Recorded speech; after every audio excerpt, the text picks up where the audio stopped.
It's like this is the clearest like fixed fight you're ever gonna see. But look at this guy holding his hands up and watch. Look at that. He like literally shows him his chin, like, and he goes down. It's so fake. Look at, I mean, he's got nothing. It's like, I wish that I could have knocked him out at the start, but as we saw, he came to my ears and whispered, "Please be easy on me." He thought I'm Mike Tyson, and I will follow his script 40 seconds after I broke the clown's jaw. We are boxers, not content creators. I wish that I could have knocked him out at the start, but as we saw. The day after I woke up and told my wife, "Why did I do that?" I don't know. I just don't know what the hell goes on. I remember one thing, I had a very hard moment in that part of my life, but I assure you in that age, I could have put that clown in the first round, but I sold my soul. And you could only take so much. And at a certain, like that one that he got from Joshua, ooh. You know, say if you have like a punch card, you have like so many punches that you can get in your life, which I believe you do. I believe there's a certain number. That one was like 10 bunches. Yeah. That was like, it was a lot of concussions. What stunned Joe Rogan the most was Jake Paul calling out Francis almost immediately after having his jaw wired shut, because it revealed something deeply strategic. It wasn't denial, it was awareness. It showed a clear understanding that relevance is maintained through audacity, and that every spectacle builds momentum regardless of what the scoreboard says. Rogan emphasized that Paul wasn't actually winning fights. He was winning attention. And in a system where attention creates leverage, leverage creates money, and money dictates opportunity.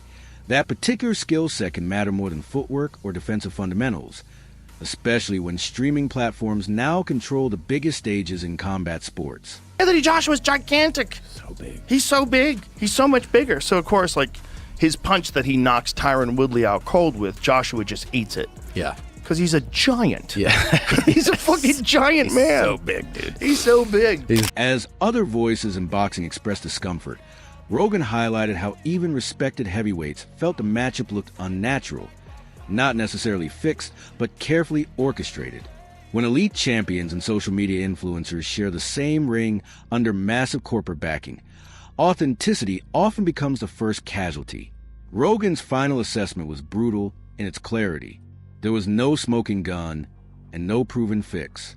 But modern boxing has engineered an environment where suspicion feels logical, where outcomes appear optimized rather than earned, and where the real damage isn't a single knockout loss, but the slow erosion of trust that keeps a combat sport alive. Jake Paul, pin him down and hurt him.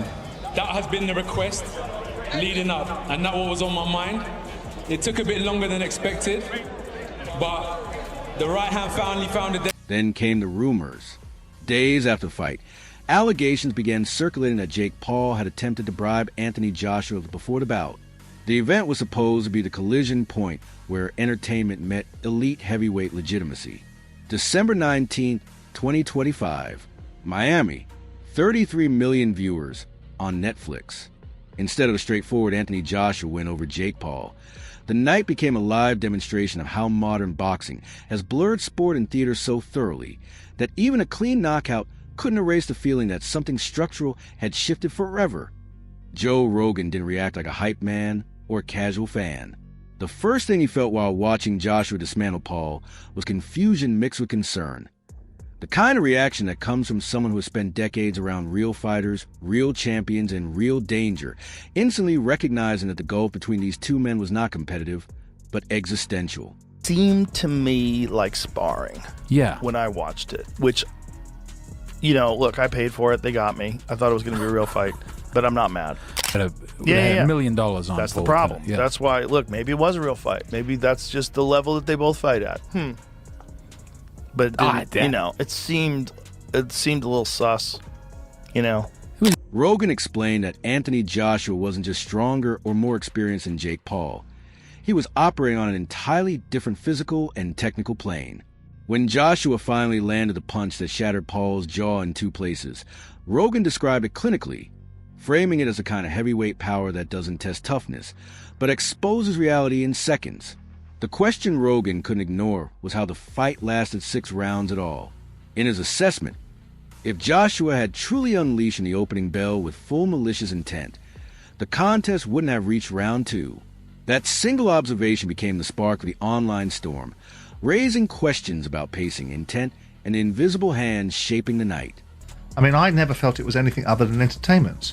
I'm not surprised that it... I mean, Anthony Joshua could have knocked Jake Paul out anytime he wanted to.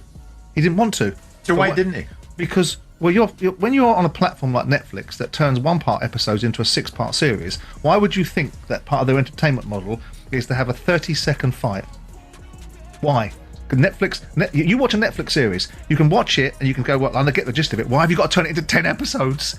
Because I'm dying with boredom after episode. Are you telling me that Netflix probably emphasised, listen guys, take this as long as you can? Anthony Joshua didn't step, irrespective, I sat to all these guys, whether it be Spencer or Paul Smith, talking about the fact that Jake Paul couldn't run, didn't have the footwork to be able to move around the ring. Rogan didn't accuse anyone of fixing the fight, but he did something far more dangerous. He questioned the environment itself.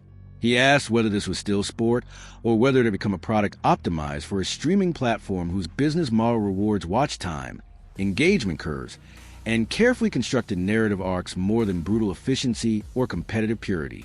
So nuts, right? Just the fact that he's willing to fight the 2-time heavyweight champion, former Olympic gold medalist. Yeah. A guy who's gigantic in his prime, built like a Greek god. Yeah. And you're going to stand, and he's a one-punch killer.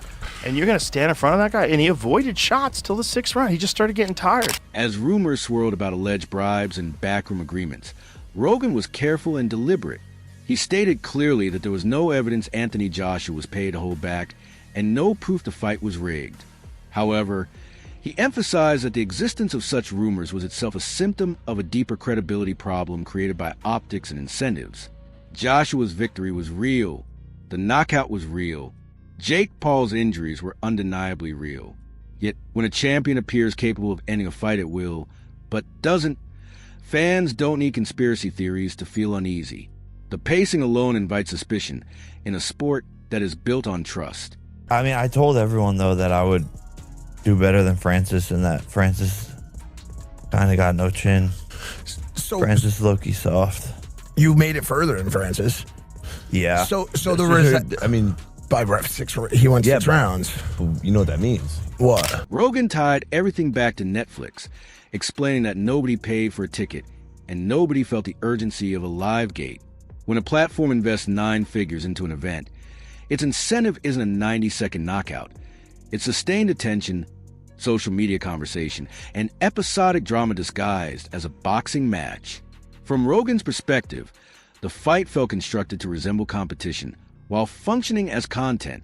The rhythm, restraint, and delayed violence aligned too neatly with engagement economics, creating a scenario where even the referee's visible frustration mirrored what many viewers subconsciously felt but struggled to articulate. We got here. As I look at it, for the fans, it put boxing still on the map because it keeps boxing relevant.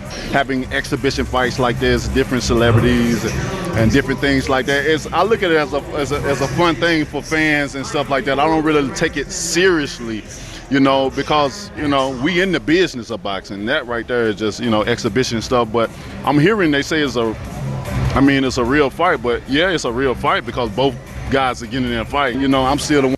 Rogan then turned his focus to Jake Paul's post-fight behavior, calling it fascinating rather than pathetic. Despite a broken jaw, displaced teeth, and a decisive knockout loss, Paul immediately reframed the narrative. He presented himself not as exposed, but as brave, resilient, and deserving of respect for stepping into genuine danger. Simon, when you look at it, Jake Paul posted on Twitter after the fight, jaw broken, heart and balls intact. That's a good thing. Time to rest, recover, and return to cruiserweight. I mean, he's coming out of it as if, well, yeah, I got battered in the end, but boy. Paul's social media pivot impressed Rogan, who noted that in the modern attention economy, suffering can be monetized just as effectively as victory. By branding his injuries as proof of heart rather than failure, Paul ensured that millions focus on his toughness instead of his technical limitations. From Rogan's perspective, the fight continued to feel constructed, designed to resemble competition, while functioning like content, where rhythm, restraint, and delayed violence aligned too neatly with engagement-driven economics. Rogan again returned to Paul's post-fight behavior, emphasizing how quickly he reframed the narrative. Despite the broken jaw, displaced teeth, and definitive loss, Paul positioned himself as courageous rather than exposed. That pivot reinforced Rogan's belief that Paul understands the system better than most fighters. What stunned Rogan most remained Paul calling out Francis Ngannou almost immediately after surgery. Not denial, but calculated awareness. Paul understands that relevance is sustained through audacity, and that every spectacle adds momentum regardless of results. Rogan emphasized once more that Jake Paul wasn't winning fights. He was winning attention. And in a system where attention equals leverage, leverage equals money, and money dictates opportunity, that skill set may matter more than footwork or defense when streaming platforms control the biggest stages as other boxing voices continue to express discomfort. Rogan highlighted how even respected heavyweights felt the matchup looked unnatural, not fixed but orchestrated. When elite champions and influencers collide under massive corporate backing, authenticity is often sacrificed. Rogan's final assessment remained brutally clear. There was no smoking gun and no proven fix. But modern boxing has created an environment where suspicion feels reasonable, outcomes feel optimized, and the real damage isn't one knockout loss.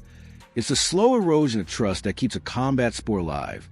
The event was meant to be the meeting point of entertainment and elite heavyweight legitimacy. December 19th, 2025, Miami, 33 million.